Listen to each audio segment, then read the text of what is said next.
Today we will discuss how transcription takes place in prokaryotes.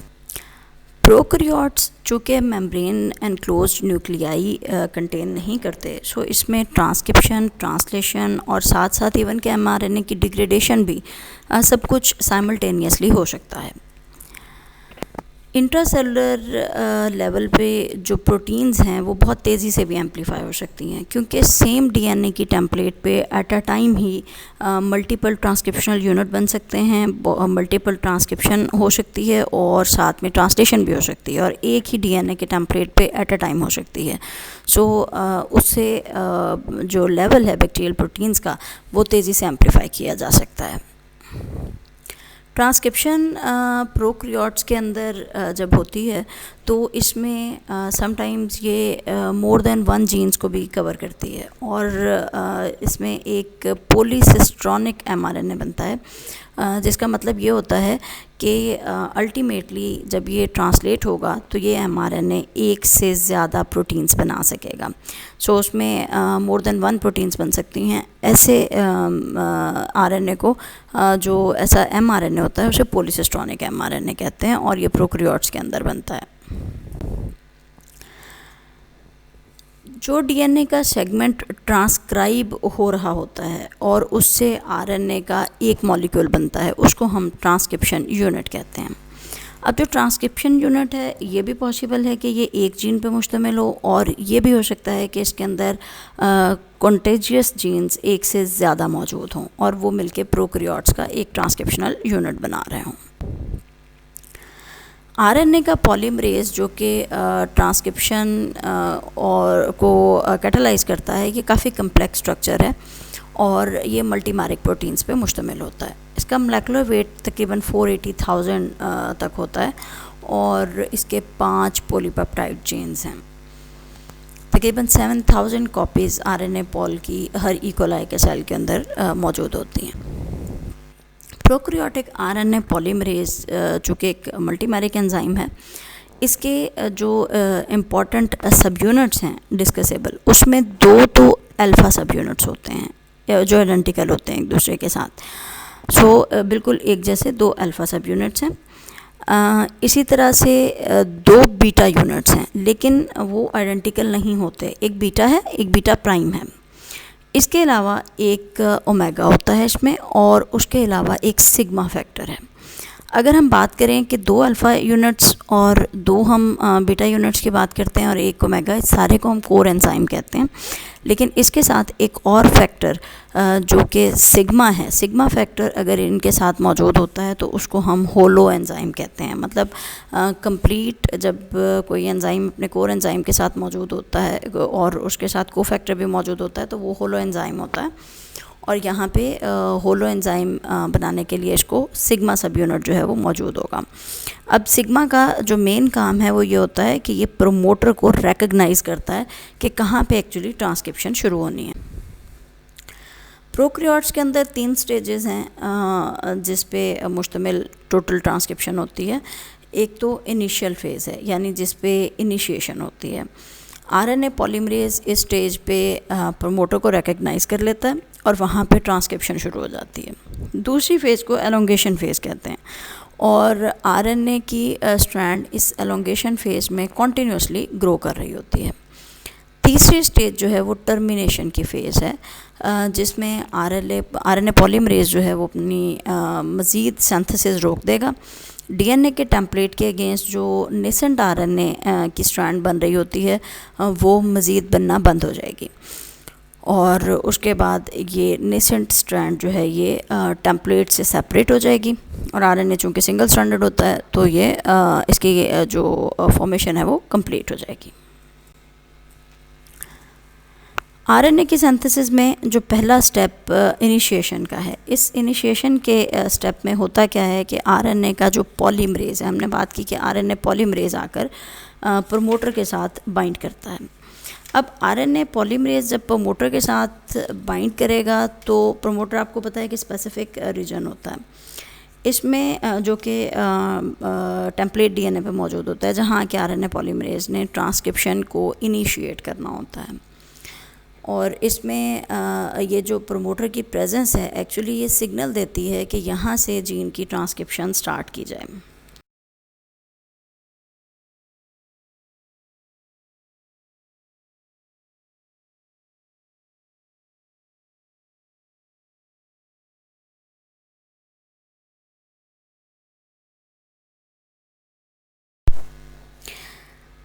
बहुत से ऐसे factors हैं जो कि आरएनए पॉल के सिग्मा सब यूनिट में और अल्फ़ा सब यूनिट के सीटीडी या जो उसका सी टर्मिनल डोमेन है उसके अंदर मौजूद होते हैं। और ये फैक्टर्स बहुत इम्पॉर्टेंट होते हैं कि ये प्रमोटर जो है डीएनए के अंदर मौजूद उसके साथ कांटेक्ट कर सकें।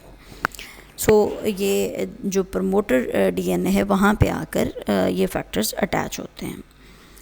अब जो सिग्मा फैक्टर है ये प्रमोटर को डायरेक्टली -35 और -10 दोनों पोजीशंस को ये कवर कर रहा होता है और उस पे आके ये डायरेक्टली अटैच हो जाता है। अब इसमें होगा क्या कि टेम्पलेट आके पॉलीमरेज की रिकग्निशन साइट के साथ टेम्पलेट की बाइंडिंग होगी, इनिशिएशन साइट के साथ बाइंडिंग होगी और एक ओपन प्रमोटर कॉम्प्लेक्स बन जाएगा। आरएनए पॉलीमरेज की जो बाइंडिंग है प्रमोटर के साथ इसमें दो इम्पॉर्टेंट स्टेप्स होते हैं।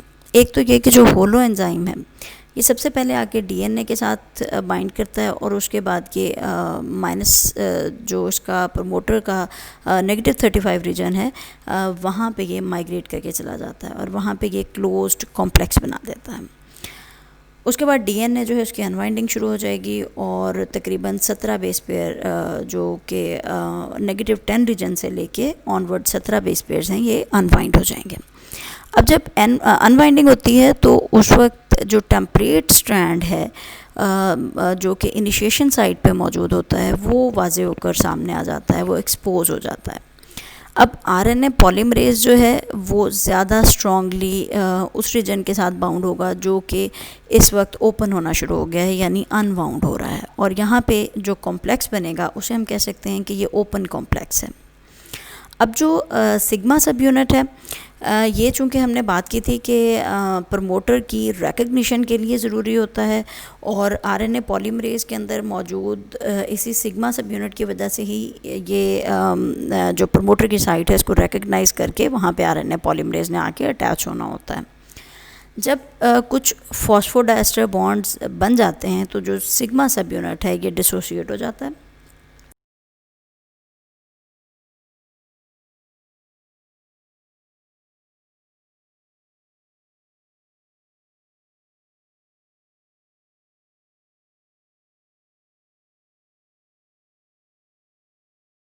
आरएनए पॉलीमरेज के अंदर दो साइट्स हैं जहाँ जो कि न्यूक्लियोटाइड बाइंडिंग साइट्स कहलाती हैं।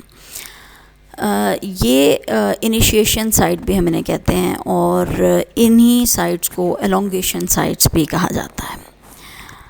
इनिशिएशन साइट प्राइमरीली करती क्या है कि ये किसी भी प्योरीन ट्राइफॉस्फेट के साथ अटैच होगी। प्योरीन मतलब या तो एटीपी के साथ या जीटीपी के साथ या ए या जी इसमें होना कंपलसरी है। सो इनिशिएशन साइट सिर्फ उसी के साथ बाइंड करेगी जो प्योरीन ट्राइफॉस्फेट हो। अब एटीपी मोस्टली फर्स्ट न्यूक्लियोटाइड होता है जो कि आके चेन में अटैच होता है और ये एज अ ट्राइफॉस्फेट ही रिटेन करता है। सो जो पहला डीएनए बेस आके ट्रांसक्राइब होगा वो अक्सर थायमीन होगा। अब वो क्यों थायमीन होगा? क्योंकि थायमीन के अगेंस्ट ही आके एटीपी बाइंड कर सकेगा ना कि टी और ए जो है ये आपस में बॉन्ड बना सकें। आरएनए पॉलीमरेज की एलोंगेशन साइट को ही कैटालिटिक साइट भी कहा जाता है।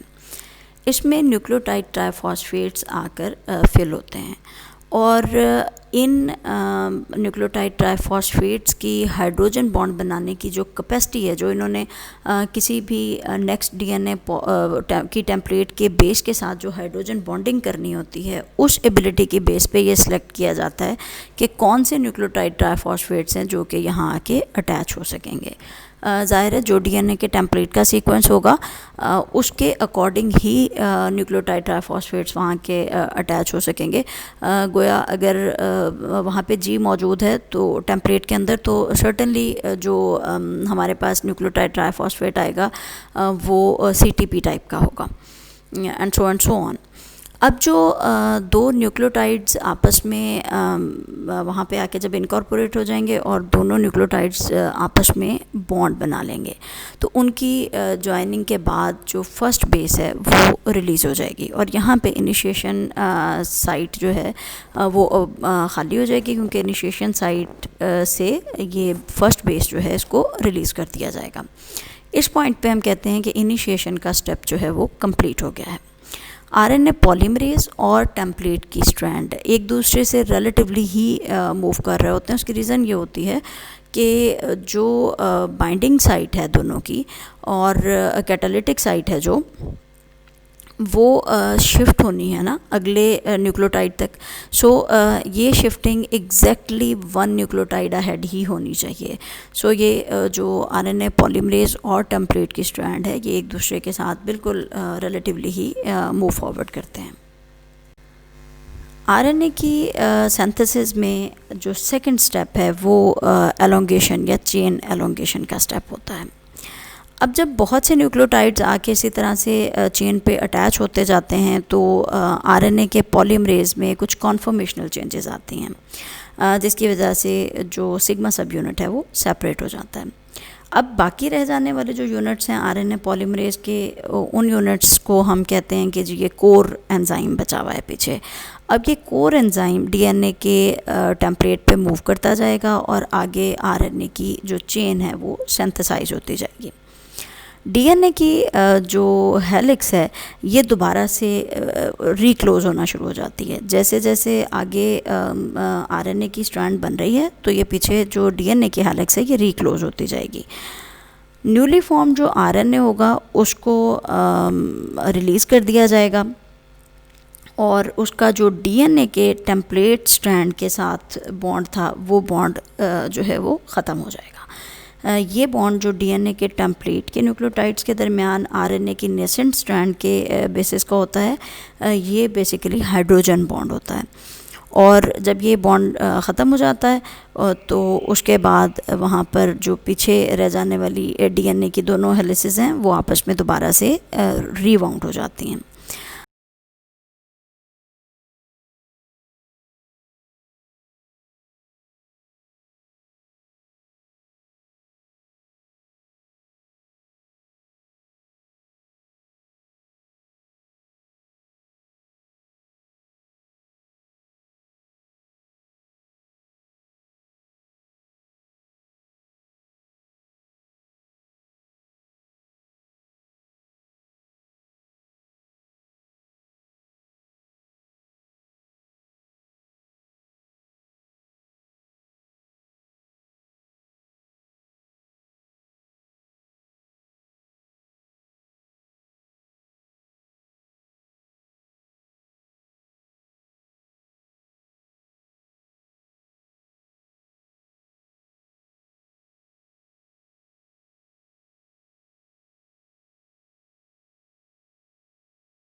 नेसेंट आरएनए जो है वो डीएनए के साथ हाइब्रिड रीजन बनाता है। यहाँ पे आप इस डायग्राम में देख सकते हैं कि ये आरएनए डीएनए हाइब्रिड रीजन है। It is now actually containing RNA strand, this is RNA strand which is nascent and it is making bond with this DNA strand. जो ये डीएनए की स्ट्रैंड है उसके साथ टेम्पलेट के डीएनए के basis के साथ इसकी बॉन्डिंग हो रही है। सो ये जो रीजन बनता है इसको हम कहते हैं कि ये आरएनए डीएनए हाइब्रिड रीजन है। यहाँ पे एक ओपन अगर हम बात करते हैं ओपन रीजन की, तो उसके अंदर तकरीबन 12 आरएनए के बेसिस हैं जो कि टेम्पलेट के डीएनए के साथ पेयर अप हुए होते हैं।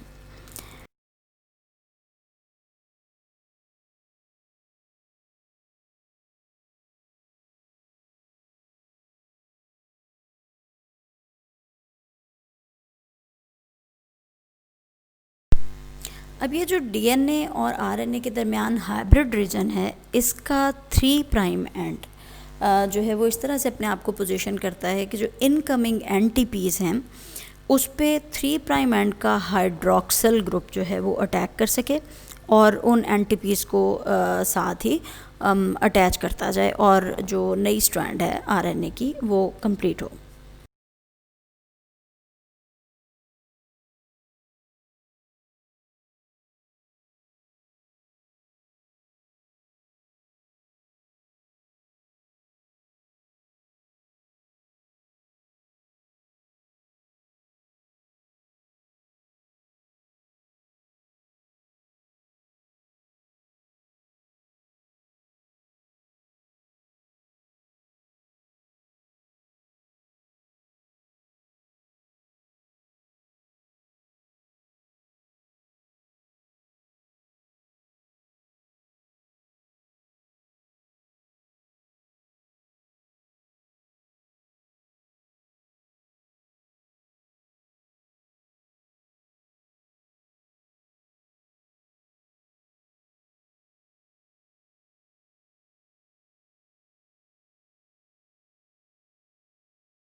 चेन के अंदर होने वाली जो एलोंगेशन है ये कांस्टेंट रेट पे नहीं होती, इसका रेट डिफरेंट होता है। कोई एक पर्टिकुलर डीएनए का सीक्वेंस जब ट्रांसक्राइब हो जाएगा, हो सकता है वहाँ पे ज़्यादा स्पीड से ट्रांसक्रिप्शन हो रही हो, उसके बाद जो फोर्थ कमिंग डीएनए टेम्पलेट का रीजन है वहाँ पे इसका रेट स्लो हो जाए, और ये रेट जो है ये डिफरेंट होगा along the DNA template strand. अब ये जो ट्रांसक्रिप्शन रेट के अंदर रिडक्शन आता है इसको पॉज कहा जाता है। अगर हम डीएनए के नोन सीक्वेंसेस को स्टडी करें तो हमें ये अंदाज़ा होता है कि पॉजिंग जो है वो इस तरह से हो रही होती है कि जब पॉज होता है उसके बाद जो कमिंग सीक्वेंस होता है वो ऐसा सीक्वेंस होता है जो कि आरएनए के अंदर हेयर पिन्स बना सकता है। एलोंगेशन का रेट जो है तकरीबन 50 न्यूक्लियोटाइड्स पर सेकंड होता है, और ट्रांसक्रिप्शन बबल जो है जिसमें डीएनए की टेम्पलेट की स्ट्रैंड भी मौजूद होगी, आरएनए पॉल भी मौजूद होगा, और न्यूली सिंथेसाइज्ड आरएनए या नेसेंट आरएनए भी मौजूद होगा। वो कम्प्लीटली हम उसको ट्रांसक्रिप्शन बबल कहते हैं। ये तकरीबन 170 एंगस्ट्रैम का डिस्टेंस जो है ये मूव कर रहा होता है के हिसाब से मूव कर रहा होता है।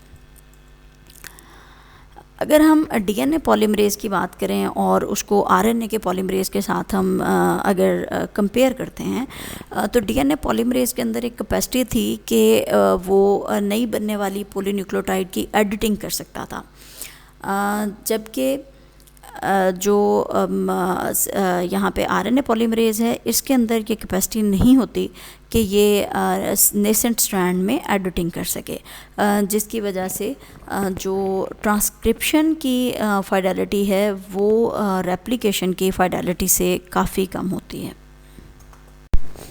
प्रोकैरियोटिक ट्रांसक्रिप्शन में जो फाइनल स्टेप होता है वो टर्मिनेशन कहलाता है। अब सबसे पहले आरएनए पॉलीमरेज जो है वो आके अटैच हुआ, इनिशिएशन हुई, उसके बाद एलोंगेशन होती है, सारे बेसेस आकर अटैच होते जाते हैं और नेसेंट आरएनए की स्ट्रैंड बन रही होती है। अब जो पॉलीमरेज है वो मूव कर रहा होता है, और जो नेसेंट स्ट्रैंड आरएनए की बन रही है वो 5 प्राइम टू 3 प्राइम डायरेक्शन में बनती है। अब जब आरएनए पॉलीमरेज टर्मिनेटर रीजन पे पहुंचता है, ये एक ऐसा सिग्नल सीक्वेंस होगा जहाँ पे ये सिग्नल इसको मिलेगा कि यहाँ पे टर्मिनेशन को स्टॉप कर देना है, तो वहाँ पे आके टर्मिनेशन हो जाएगी ट्रांसक्रिप्शन की, और जो टेम्पलेट डीएनए वो दोबारा से आपस में रिवाइंड हो जाएगा, और जो टर्मिनेशन है वो हो जाएगी, और उसके बाद जो नेसेंट स्ट्रैंड है वो चूँकि सेपरेट हो जाएगी और आरएनए बन जाएगा। प्रोकैरियोट्स के अंदर ये टर्मिनेशन दो तरह से होती है, एक रो इंडिपेंडेंट और एक रो प्रोटीन डिपेंडेंट टाइप की टर्मिनेशन है। सबसे पहले हम डिस्कस करेंगे कि किस तरह से आरएचओ या रो इंडिपेंडेंट टर्मिनेशन होती है। रो इंडिपेंडेंट टर्मिनेशन को इंट्रिंसिक टर्मिनेशन भी कहा जाता है। ये प्रोसेस बड़ा प्रिसाइजली, बड़े कंट्रोल्ड तरीके से चलता है। इसमें होता क्या है, जो डीएनए की सीक्वेंस है, यहाँ पे जिस तरह आपको डायग्राम में नज़र आ रहा है कि जो टेम्पलेट डीएनए है उसके सीक्वेंस में जहाँ पर स्टॉप सिग्नल मौजूद होगा, या जिसे हम इंट्रिंसिक टर्मिनेटर कह रहे हैं, उस टर्मिनेटर को रिकग्नाइज किस तरह से किया जाता है कि वहाँ पे जीसी रिच रीजन होगा, यानी जी और सी की रेपिटेशन होगी, उसके बाद ए और टी की रेपिटेशन वाला रीजन आएगा। अब जो आरएनए की ट्रांसक्रिप्ट बन रही है इस डीएनए के स्ट्रैंड के अगेंस्ट, वो उसमें लगने वाले जो बेसेस हैं वो आपस में बेस पेयरिंग कर सकते हैं, वो एक दूसरे के साथ सेल्फ कॉम्प्लीमेंट्री होते हैं। एक्चुअली सेल्फ कॉम्प्लीमेंट्री होने की वजह से जब वो एक दूसरे के साथ पेयर अप हो जाते हैं तो वहाँ पे हेयर पिन लूप बन जाती है। ये जो हेयर पिन लूप का स्ट्रक्चर है, उसके बाद यूरासिल की सीरीज़ मौजूद होती है। यूरासिल रेजिड्यू बार बार वहाँ पे मौजूद होता है। हेयर पिन लूप बनने वाले सीक्वेंस के बाद यूरासिल की रेजिड्यू की रेपिटेशन होगी, और आरएनए की जो ट्रांसक्रिप्शन है वो इस रीजन पे या just after this region terminate हो जाती है। अब आरएनए पॉलीमरेज जो है, इसमें जब ये हेयर पिन का स्ट्रक्चर मीट करता है आरएनए पॉलीमरेज, तो वहाँ पे पॉज आ जाता है। उसके बाद जो आरएनए और डीएनए का हाइब्रिड है वो इस हेयर पिन लूप पे आके बहुत ही अनस्टेबल हो जाता है। उसकी वजह क्या होती है कि यहाँ पे यू और ए की रेपिटेशन है, जिसके दरमियान बनने वाला जो बॉन्ड है वो बहुत ही वीक बॉन्ड होता है। अब आरएनए डीएनए के टेम्पलेट से जो है वो डिसोसिएट हो जाएगा और जो एंजाइम्स हैं वो भी इससे डिसोसिएट हो जाएंगे। अब हमें पता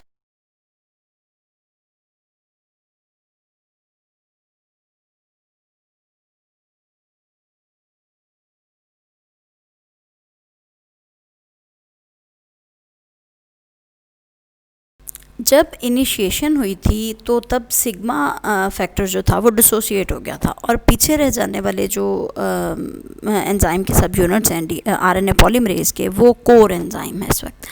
अब जो कोर एंजाइम है उसकी इस सिंगल स्ट्रैंडेड डीएनए के लिए एफिनिटी बहुत कम होगी, बिकॉज इसमें अब सिग्मा फैक्टर तो इसके साथ है नहीं। सो जो सिग्मा है ये दोबारा से रीजॉइन करेगा, क्योंकि जो कोर एंजाइम है ये डिसोसिएट हो गया है। अब डिसोसिएशन फ्रॉम टेम्पलेट डीएनए, अब इस कोर एंजाइम के साथ दोबारा से सिग्मा एसोसिएट हो जाएगा, दोबारा से रीजॉइन कर जाएगा और दोबारा से ये होलो एंजाइम बन जाएगा, ताकि ये दोबारा से प्रमोटर को हंट कर सके और एक नई ट्रांसक्रिप्शन जो है वो शुरू की जा सके। दूसरा टर्मिनेशन का तरीका रो प्रोटीन की मौजूदगी में है। रो प्रोटीन एटीपी के हाइड्रोलिसिस सिर्फ उस वक्त करती है जब वहाँ सिंगल स्ट्रैंडेड आरएनए अवेलेबल हो। अगर डीएनए की डुप्लेक्स मौजूद होगी या डीएनए और आरएनए की डुप्लेक्स मौजूद होगी तब रो प्रोटीन अपना एक्शन नहीं करेगी। रो एक हेक्सामर है जो तकरीबन 46 किलो डाल्टन का है और ये सिंगल स्ट्रैंडेड आरएनए के साथ अपने आप को बाइंड करने की कैपेसिटी रखता है। तकरीबन 72 न्यूक्लियोटाइड्स की स्ट्रेच है जिस पे के आके ये रो प्रोटीन अपने आप को अटैच करती है। आरएनए सिर्फ उस वक्त काम करेगी जब नेसेंट आरएनए की प्रेजेंस जो है उसको मेक श्योर कर लिया जाए कि नेसेंट आरएनए बन रहा है। रो प्रोटीन की जो एटीपीएज एक्टिविटी है वो इसे इस काबिल बनाती है कि ये नेसेंट आरएनए चेन के साथ साथ यूनिडायरेक्शनली मूव करे। जिस तरह से कि ट्रांसक्रिप्शन बबल है उसकी तरफ ये मूव करेगी और उसकी रीज़न इस मूवमेंट की इसकी एटीपीएज एक्टिविटी है। उसके बाद ये आरएनए और डीएनए के डुप्लेक्स के दरमियान मौजूद जो बॉन्ड है उसको ब्रेक कर देगी और जो आरएनए है उस वो that would be pulled away from that template DNA strand. और इस रो प्रोटीन के अलावा भी कुछ प्रोटीन्स हैं जो कि टर्मिनेशन कर सकती हैं, जैसे कि नस ए प्रोटीन है जो कि ई कोलाई के अंदर आरएनए पॉलीमरेज को इस काबिल बना देती है कि वो टर्मिनेशन साइट्स को स्पेसिफ़िक कुछ टर्मिनेशन साइट्स हैं उन्हें ये रिकग्नाइज़ कर सके और वहाँ ट्रांसक्रिप्शन का जो है वो टर्मिनेशन का स्टेप हो सके और ट्रांसक्रिप्शन अल्टीमेटली ख़त्म हो सके। Thank you.